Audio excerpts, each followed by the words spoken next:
Le chef du Parlement à l'investiture du président gabonais. Dans ce magazine, nous reviendrons sur le séjour du président de l'Assemblée législative de transition au Gabon. Un déplacement mis à profit également pour rencontrer les Burkinabés résidant dans ce pays. 72 heures de la secrétaire de l'ALT. L'événement a été marqué d'une pierre blanche à travers une série d'activités, dont un don de sang et un panel consacré à la santé des femmes en milieu professionnel. Les détails dans un instant. Quels sont les rôles dévolus aux différentes commissions générales? Rodrigue Kabouré, directeur des séances et des commissions de l'Assemblée législative de transition, répond à cette question dans la rubrique Interview Express. Madame, Monsieur, bienvenue à la tribune du Parlement et merci de nous suivre.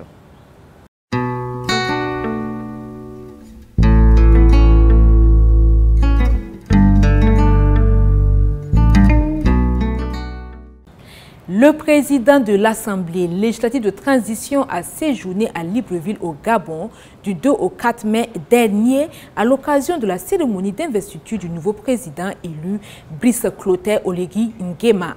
Il y a transmis les félicitations du président du Faso, le capitaine Ibrahim Traoré, à son homologue gabonais. Ce déplacement a également permis au chef du Parlement d'échanger avec la communauté burkinabé vivant au Gabon. Le compte-rendu avec Abdelkader Sawadrou et Chloïmé Alain Koulibaly.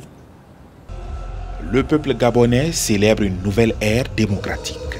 Après plus d'une cinquantaine d'années de règne du clan Bongo, Brice Clotaire Oligui Nguema prend les rênes du Gabon à la suite d'un scrutin qu'il remporte à 94,85% des voix. L'onction lui est transmise par la Cour constitutionnelle en présence de nombreux chefs d'État et de présidents d'institutions. C'est le chef du Parlement burkinabé, le Dr Ousmane Bougouma, qui représente le président du Faso à l'événement, signe du renforcement de la coopération bilatérale entre les deux États.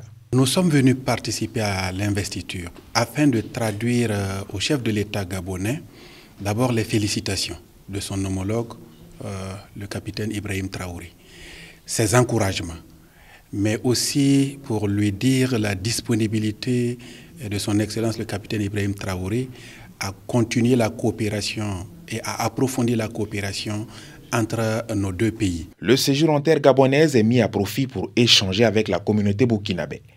La situation sécuritaire du pays, les difficultés d'octroi de documents consulaires et les problèmes d'ordre social et économique sont exposés au chef du Parlement qui promet de les rapporter fidèlement à qui de droit. C'est vraiment avec beaucoup de fierté, beaucoup de joie de les voir en face de nous et de poser nos problèmes. Nous sommes confiants. Quand nous posons un problème, nous savons que ça aura des suites. Nous attendons beaucoup de nos doléances qu'on a quand même données. Au niveau du transport, vraiment, vous imaginez qu'un Burkinabé quitte ici pour aller au Burkina. Le voile direct, ça fait 487 000 francs, Libreville-Ouagadougou. Libreville-Cotonou, ça fait 200 et quelques mille. Donc nous souhaitons que notre doléance au niveau quand même du transport soit quand même résolue. Invite est faite à la communauté burkinabé du Gabon, à l'union sacrée autour des objectifs de la transition et au respect des lois de leur pays d'accueil. L'Assemblée législative de transition a tenu le lundi 5 mai 2025 sa traditionnelle cérémonie de montée des couleurs dans l'enceinte de l'institution parlementaire. En présence des députés, du personnel administratif et du personnel de sécurité, cette cérémonie a été marquée par la participation exceptionnelle de la chorale Saint-Paul de Gounguin qui célèbre cette année ses 50 ans d'engagement artistique et citoyen. À cette occasion, la chorale a interprété l'hymne national en langue morée afin de rendre hommage aux valeurs républicaines et à l'unité nationale.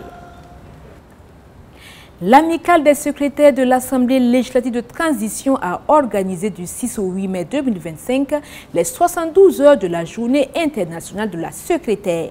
Placée sous le thème « La santé des femmes au travail », l'amicale entend non seulement valoriser le métier de secrétaire, mais aussi attirer l'attention sur un enjeu majeur, la santé des femmes en milieu professionnel. Suivons le fil des activités avec Anatole Nakoulma et Gaïla Barou. Le monde entier célèbre chaque troisième jeudi du mois d'avril la journée internationale de la secrétaire pour valoriser ce métier et son rôle essentiel dans les organisations. Cette année, l'amicale des secrétaires de l'Assemblée législative de transition a choisi de commémorer cette journée sous le thème « La santé des femmes au travail ». Ce thème a d'ailleurs été développé lors d'une conférence animée par le professeur Charlemagne Ouedraogo. Une femme malade ne peut pas être productive sur le terrain. Donc, dans ce souci que nous avons mûri la réflexion d'échanger autour du thème afin de nous préparer, voilà, c'est éventuellement des méthodes de prévention pour pouvoir être efficaces sur le lieu de notre travail. Présente à la cérémonie, des autorités de l'institution parlementaire ont félicité et encouragé les secrétaires pour leur contribution au bon fonctionnement de l'institution. Mon mot, c'est surtout saluer l'engagement que vous avez au quotidien, aux côtés de vos hiérarchies respectives. Saluer le dynamisme, saluer le fait que régulièrement vous vous réunissez pour interroger comment faire mieux votre travail. Pour marquer cet événement, l'amicale a aussi organisé une séance d'aérobic ainsi qu'une journée de collecte de sang au profit des forces de défense et de sécurité FDS. À ce titre, 42 poches de sang ont été collectées.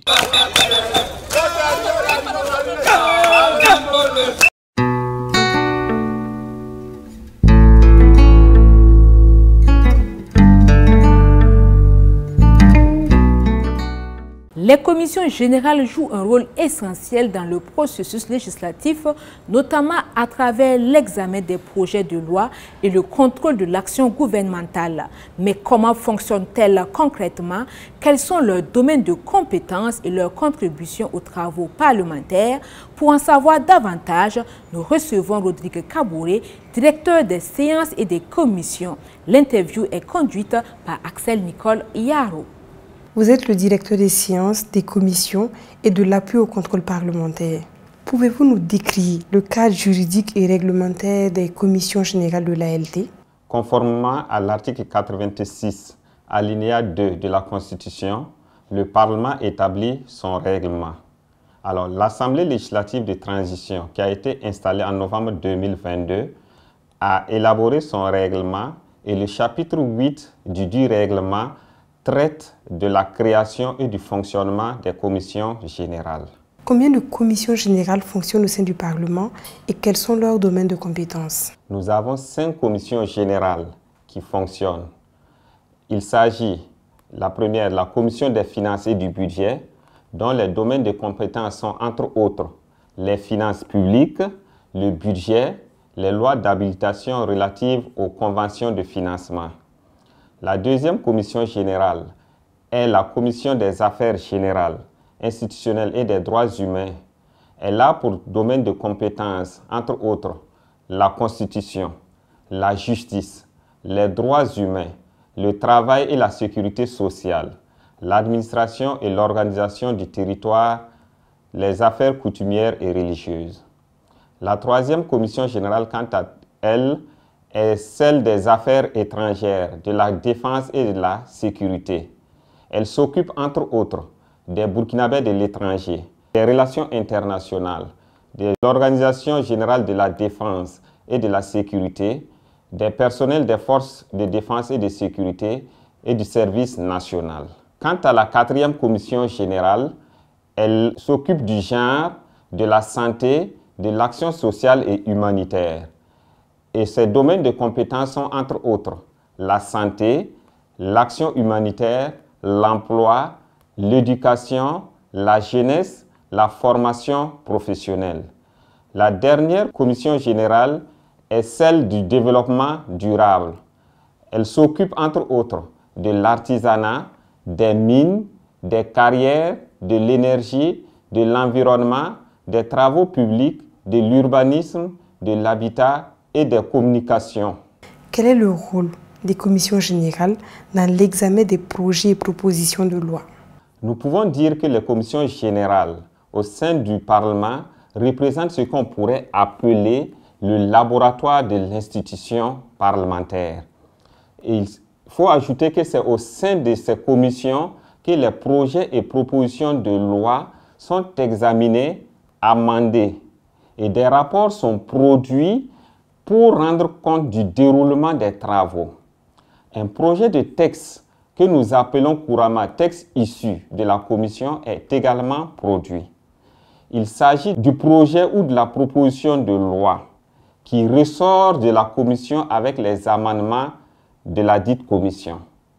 Pour mener à bien leur mission, les commissions générales de l'Assemblée sont assistées d'un personnel administratif qualifié qui apporte son expertise au cours de l'examen des projets de texte.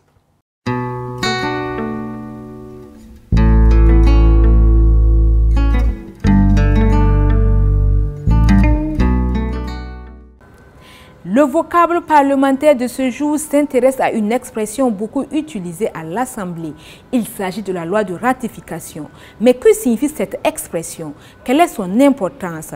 Pour de plus amples informations, suivons les explications d'Honorable Bationo, le chargé de relations publiques à l'ALT.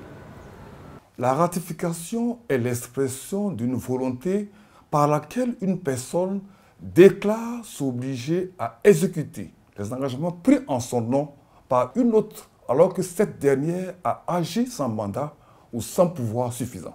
Une loi de ratification permet la validation par le Parlement des dispositions prises par ordonnance à la suite d'une loi d'habilitation. Une loi de ratification est donc une loi approuvant les ordonnances prises par le gouvernement en vertu d'une loi d'habilitation en leur conférant un caractère législatif.